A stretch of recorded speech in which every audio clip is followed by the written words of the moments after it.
праздником вас! С Днем Великой Победы! Ура!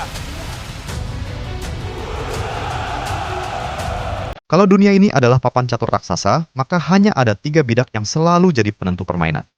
Amerika Serikat, Rusia, dan Cina. Tapi, apa sebenarnya yang membuat mereka begitu kuat? Mari kita bahas. Posisi pertama adalah Amerika Serikat.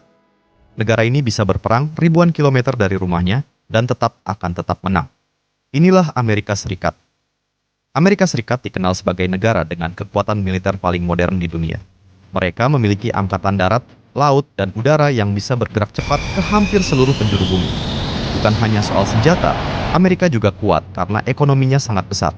Dolar Amerika digunakan hampir di seluruh dunia, membuat pengaruhnya terasa bahkan tanpa harus mengangkat senjata. Selain itu, Amerika unggul dalam teknologi, inovasi, dan budaya global.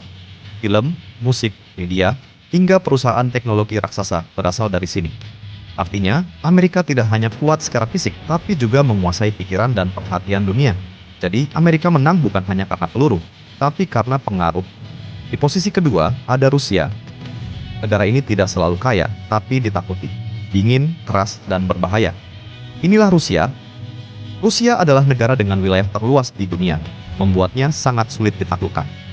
Dari sejarah, Rusia terkenal dengan ketahanan militernya, bahkan saat diserang oleh kekuatan besar. Kekuatan utama Rusia ada pada senjata strategis, termasuk nuklir, serta sistem pertahanan yang dirancang untuk menghadapi perang besar. Rusia juga sangat berpengalaman dalam perang darat dan taktik bertahan. Selain itu, Rusia punya sumber daya alam melimpah, terutama gas dan minyak, yang membuat banyak negara bergantung padanya. Rusia mungkin tidak selalu menyerang lebih dulu, tapi sekali marah, dampaknya bisa mengguncang dunia. Posisi ketiga adalah negara Cina.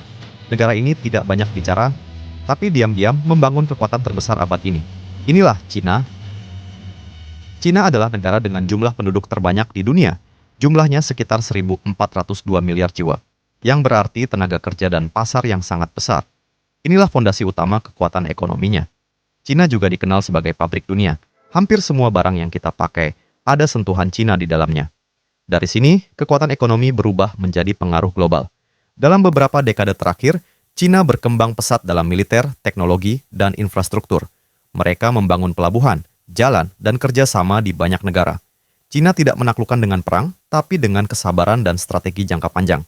Jadi, kesimpulan yang barusan kita bahas adalah Amerika kuat karena pengaruh globalnya, Rusia kuat karena ketahanan dan senjatanya, dan Cina kuat karena ekonomi dan strateginya. 3 kekuatan, 3 cara berbeda, tetapi dunia terus bergerak di antara mereka.